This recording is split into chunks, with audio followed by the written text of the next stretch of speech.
Hello friends, welcome back to another video. 10 to 9 schedule chule. I Adhaar card na phone number ki pepa chu ki man sa ham ki su se jwa o tu a number tha ga hial gona la OTP chi ngai te na OTP bia chu I phone number tha chu ye thailo hen. Ema tu a hi kahin setting hi pa hi le phone number OTP ngai lo na number tha a kona direct yet na bol leng the na Adhaar card na chu ET bol ham thol hin schedule masa pena head diu chu hi le mi tam ten Adhaar card hi ne ite Adhaar card na phone number ki pi na I phone number hi ip ten le chun ip te am te le thil jo se I bowling ale OTP chu I phone number a chi na cha hi na phone number alo na sim ham chu na ki su sit ham na ki man sa ten le chun example a thil apply na ga bol go bank lang sang hi han lang ai lo le sum naga withdraw go hian tu lai Adhaar card na ko na direct sum kila do the na cha chu OTP chi ji en elo la driving license sim na OTP ngai Adhaar card thum en na Adhaar card chu pe ten le OTP chu na phone number a chu chi den na phone number chu na ki man sa tin le chun cha chu driving license wa in cha apply thelo de na ti chu hen cha chu chi dinga chu nang Adhaar card na number chu na ki hial go na le naga hial go naga apis na open a hile ip ti dam ti le na open ten la chun OTP chi ki de na chi OTP chu na mu lo la apis na hon thei ki lo na pis na ki hon thei ki lo de na chong chu hen chu ai ma ti a chu OTP chi lo wa tu a hi iti video a hi online ai e ma ten phone number lui pa ngai lo phone number I ma cha ngai lo iti phone number I ke diu ham ti chu hin se diu jam pula kona zone again hin ngai pi na hin vet pi diu no kain te ki pa ma sang kam chu la bo nga hin ki pa ka video bula kona zone again hin ngai pi hin vet present ki pa thu ken se na channel la tha ne lung se ten like share subscribe nu bot pi diu no kain te ve direct pan tu live a kain pi din cha hi back screen a kain pi din masa pena hoya che diu ham ti le I google wa che diu na I google a che diu che chai ten le hoya EP hall du ham ti ale Indian Post Payment Bank ti hi hall de na chi hall cha ten le cha noi lang chi le chun IPPB customer ki ti na cha he color a ki pen IPPB customer a he lu cha ten le next page ki ti next interface hung jong de na ti ai hung jong den cha hung jong do te le doorstep banking service request form ki ti na cha hi im chai bol de anoi lang ai che du na anoi lang che phe pe le chun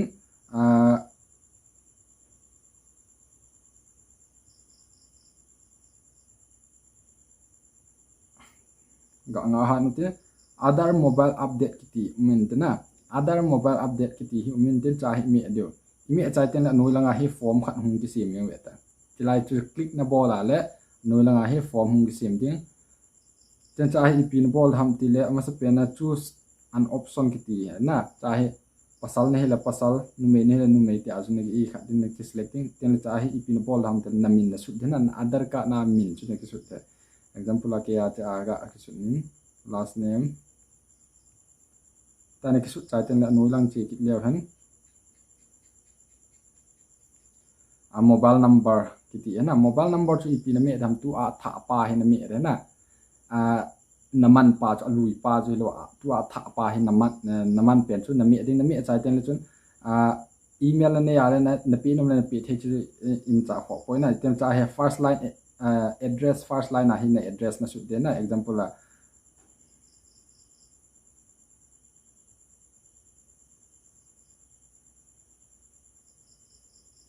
ne address na su de ne address amun chu na ki akibanga na koi normal example la permanent omen tu a na present na address na koi normal cha line address second line na koi de na elo la akibang he la akibanga na da renga na pe ding ten na pin code na ki me da na cha pin code na me ding example la na pin code no hoi la ya na ham chi pin code na ki me da na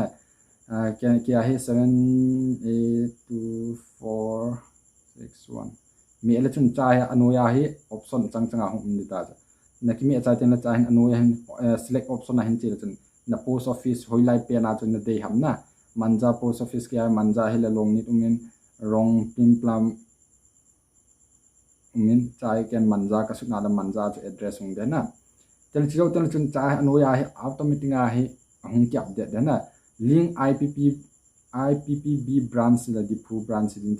division no go hanten region dibluga hanten nang ho an jo thil mun chom state chom hilam state chom ma hum the na then circle assam as state assam hin chahe any specific question request chahe ipinati dham tile I want to change or update my new NUBER number na tiding tiana mi cha ten cha he via da chen cha select ding hai na I agree to term this condition tiana I khate IBPL through SMS email WhatsApp other channel related to its product to service offering nominal drop step change charge will be chahi ip ham tela sum ahin thum du na I nam som ham ja khat ham chu charge ahin la then chu tan chu ip ni bol tham click here chi ip ham ti la I khat ni ti che tham chinami text verification ahin abang ma na su de na DENYS chinami ding te chu tan submit na me de submit na me ten chahi khat ve ip hung che ki dham ti le na detail so cho khat ve ve la na hung ki nei de han a ve la na hung ki nei de ve la na hung ki nei cho cha te adi en ti a hele submit tham confirm na ball de na option hum de confirm na ball cha te cha hi payment lang sang hum de na iti payment na ball tham example